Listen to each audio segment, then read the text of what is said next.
Hello and welcome to the Business Spotlight interview series. I'm your host, Barrett McDonald, and I'm delightfully joined today by Shivani Dhamija, owner of Shivani's Kitchen. Shivani, thank you so much for joining us today. Would you like to get us started with a little bit about who you are and what got you started on your entrepreneurial journey?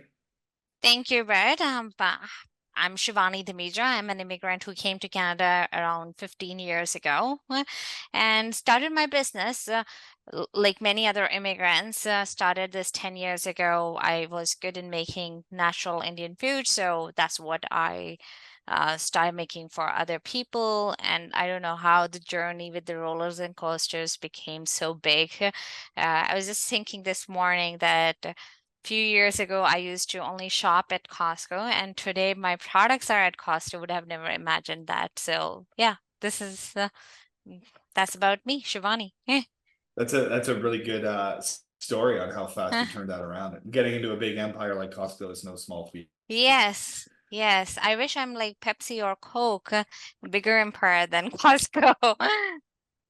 They started out the same way, super small Yes, and just yeah, took off and grew, right? yes. With the right help and the right nudges, you'll get there Yeah, too.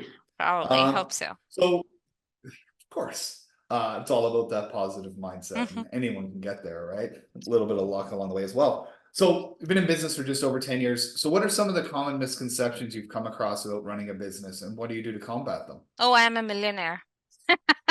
That's the biggest.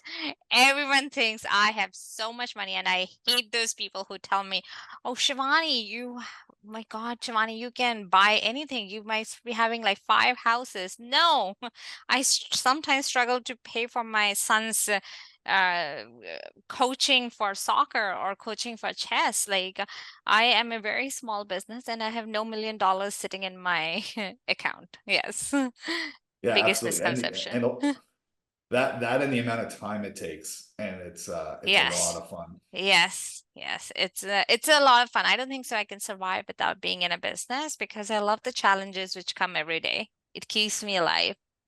Which is awesome. So when you think about not going it alone and the team and stuff you have, what are the biggest things that you've learned about being an employer and being responsible for people's paychecks that you've come across since you started in business? So when I started the business, and I had a very big mistake, and I learned, and my dad at that time told me, Shivani, it's very easy to hire people, but it's very difficult to fire them. I didn't understand what he was saying, like, father, right? Ignored Right. him. But I understood what he was trying to say because when I was not able to afford those employees and I had to let them go, my heart was like, I'm no big company. I'm a small company, and I was attached to these employees. So, my heart almost came out, but I had no other option. I had to let them go. And after that, I realized that I'm hiring only when I can afford them. Uh, or else I'm gonna keep on dragging myself like a donkey. Right. Yeah, absolutely. Yeah. So now when you go out looking for employees, what kind of qualities do you look for in your employees? And then what do you do to foster a positive work environment with them? Um, the when I look for employees, I look for like loyalty, yeah, towards the brand, towards me, because that's what I give them back. Um, I never tell them that I let them work in their comfort level. I want them to take the responsibility of Shivani's Kitchen as I take the responsibility of Shivani's Kitchen. I want them to work as if it's their own business, and they do. They do. I never ask them, oh, why didn't you start working 8 a.m. in the morning, or why are you finishing up so early? Well, if they have time, if they don't have time now, I know it's their work, and they will work on weekends if they want. If they don't want, it's full freedom from my side.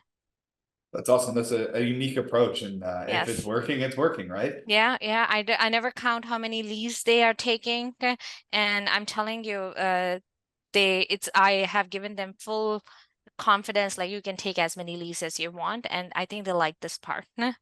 Absolutely, because then they Yeah. put the extra work in when they need to, because they Yeah. feel that level Yeah. of ownership, Yes.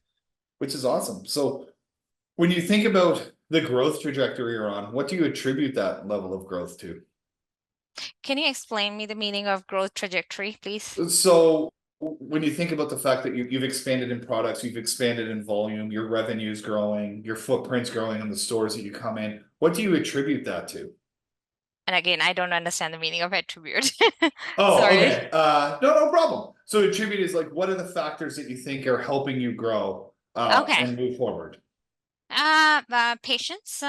A lot of patience. Business is not built, Rome was never built in a one day, right? We have been Right. hearing this since like I was like probably born. Rome was never built in a day, and I never understood that part. And but when I do my own business, I understand that business takes a lot of time, a lot of patience. um I hope that's what the answer you were looking for. Absolutely. English is my second language, and there are a lot of meanings which I don't understand. So I might be asking you questions. What do they No, and mean? that's absolutely fine. And you know what? There's no right or wrong answer to that question because it's whatever works for you, the business Wait, owner. okay. So if patience is what works for you, then that's your secret recipe that you put in the sauce is lots of Yes. patience and a Yes. level of care. Um, so when you think about the demands of like having kids and having a personal life and a growing business, what do you do to try to create the balance in your life between all of those factors?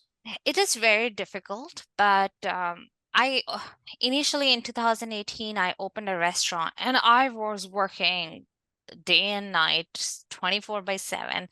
Running a restaurant was very difficult, but when pandemic happened and we were forced to sit at home, me and my husband realized that, "Oh, what are we missing?" And that's when we were missing the kids. We were not paying attention to them. And my parents were there to take care of them, but slowly, and so we thought we'll never go back to the restaurant industry, never. Even if we get like oh Shivani, this is an amazing offer, you'll make $1 million in 1 month, I'll be like no. Because if my staff gets sick, I am going and making that product, no.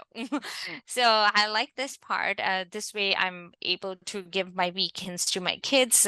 And it's very difficult. I try myself to finish it's management is at the end is the management of time. That's how time is the most important part, and how you manage it. I learned it by doing business. Absolutely. Yeah. It's a key. Being purposeful with our time is essential as Yes. well to Hmm. making sure we do what matters. So when you think about the last 10 years, if you were to start all over again, what would you do differently the next time around? I'll get a mentor day one. Okay. Even with the idea of having business, I should have got a mentor. I should have listened to my dad. My dad was a gold medalist. He had done 2 times engineering, and I used to think as if he's like, "Oh, you are nothing. I know everything." And I didn't listen to him, whatever he was saying. I didn't understand what kind of experience. So listening is a very important skill, which I understand after 10 years. And I am open to listen to people's suggestions now. I wish I had a mentor from day one. Awesome. Well, that's a great level of self-awareness. So Yeah. last kind of question to wrap things up. So when you think about who you are and you think about someone sitting at home thinking about starting their own business, Mhm. what's a piece of advice that you have for them? Oh, I tell them I meet a lot of people who want to get into the food industry, and I tell them that if you're thinking tomorrow you'll become a millionaire, please think 2 times, 3 times. I'm telling you, you have a full-time job, you get paid bi-weekly. Think about it, because it's a lot of commitment you need. And once you are into the commitment, don't give up in the first year. You have to keep on working hard on it. Don't tell them, come back to me after 1 year. Oh, this is not happening. You're not a 5-year-old. I explained to you before. So, yeah, that's it. That's fantastic. So don't give up and really think hard about it. So I Yes. absolutely love that. So Shivani, that kind of wraps everything up for today. So I thank you so much for joining me on our interview series, and to all of you watching at home, I look forward to seeing you in our next episode. Thank you. Thanks.